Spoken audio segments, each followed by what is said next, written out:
Fluidisasi adalah suatu fenomena di mana partikel padat akan berubah menjadi kondisi seperti fluida ketika dialiri fluida baik itu berupa gas atau cairan dalam kecepatan tertentu. Nah, pada kondisi ini, gaya hambat fluida seimbang dengan berat partikel, sehingga partikel akan tersuspensi dan bergerak bebas dan akan memiliki perilaku yang mirip dengan fluida. Kemudian, apa sih prinsip dasar dari fluidisasi? Nah, jadi prinsip dasar dari fluidisasi adalah keseimbangan antara gaya gravitasi yang menarik partikel ke bawah dan gaya gesek yang mendorong partikel ke atas oleh aliran fluida. Nah, ketika gaya gesek melebihi gaya gravitasi, partikel-partikel padat akan tersuspensi dan lapisan padat akan menjadi terfluidisasi. Ada beberapa jenis fluidization. Yang pertama itu ada fixed bed. Yang kedua ada minimum fluidization. Yang ketiga ada bubbling fluidization. Yang keempat ada turbulent fluidization. Yang kelima ada fast fluidization. Dan yang terakhir yang keenam itu ada pneumatic fluidization. Nah, kali ini kita akan membahas tentang drying. Apa sih itu drying?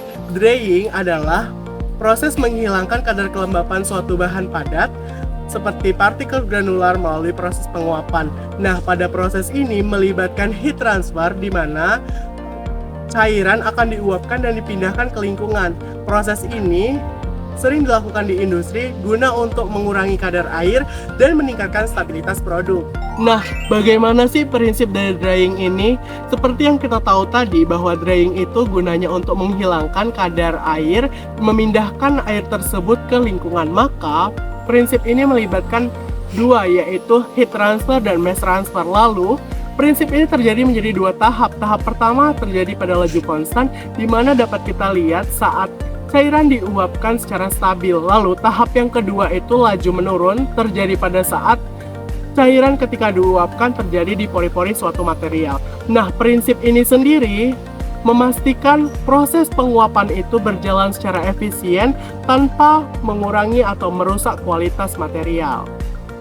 Jenis-jenis dryer diklasifikasikan menjadi 4. Yang pertama berdasarkan heat transfer, yang kedua berdasarkan kondisi operasi, yang ketiga berdasarkan media pemanasan, dan yang keempat berdasarkan jenis alat. Untuk contoh-contoh alatnya tertera pada gambar.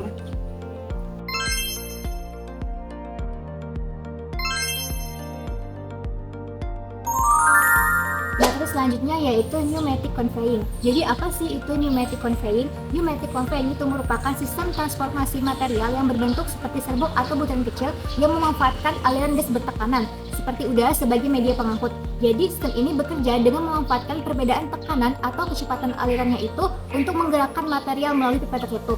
Lalu bagaimana sih prinsip kerja dari pneumatic conveying? Nah, pneumatic conveying ini yaitu mengangkut material melalui pipa tertutup dengan bantuan udara. Nah, prosesnya itu dimulai dengan material itu masuk ke dalam feeder, lalu akan bercampur dengan aliran udara yang mana itu akan terdorong ke tempat selanjutnya itu dengan adanya tekanan. Nah, aliran udara inilah yang meningkatkan gaya dorong untuk menggerakkan partikel tersebut sehingga memastikan perpindahan materialnya itu berlangsung secara efisien. Jadi perlu diingat bahwa kecepatan dan tekanan aliran inilah yang sangat mempengaruhi sistem kerja dari pneumatic conveying. Untuk jenis dari pneumatic conveying sendiri itu dibagi menjadi dua. Yang pertama itu berdasarkan fase aliran, yang kedua itu berdasarkan metode transportasi.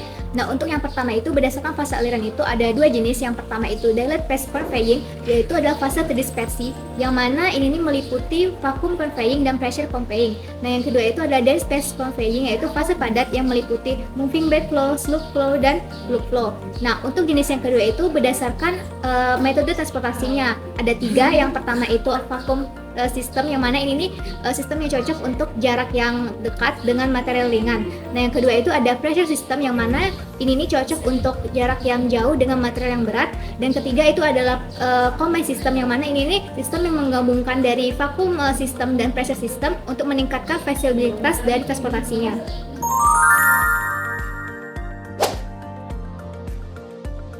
Selanjutnya ialah kasus perhitungan, di mana suatu bed terdiri dari partikel bola seragam dengan diameter 3 mm dan densitas 4.200 kg per meter kubik.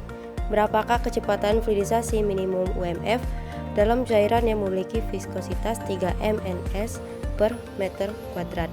dan densitas 1100 kilogram meter kubik.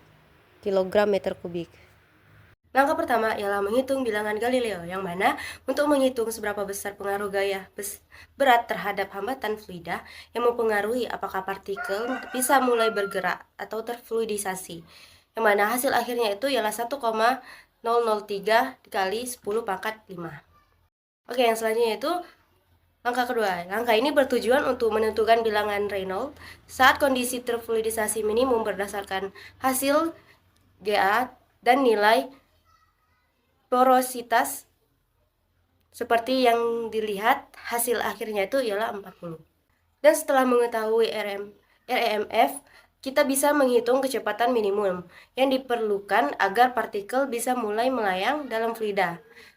Dan untuk hasil perhitungan keseluruhannya itu ialah 36,4 mm per second.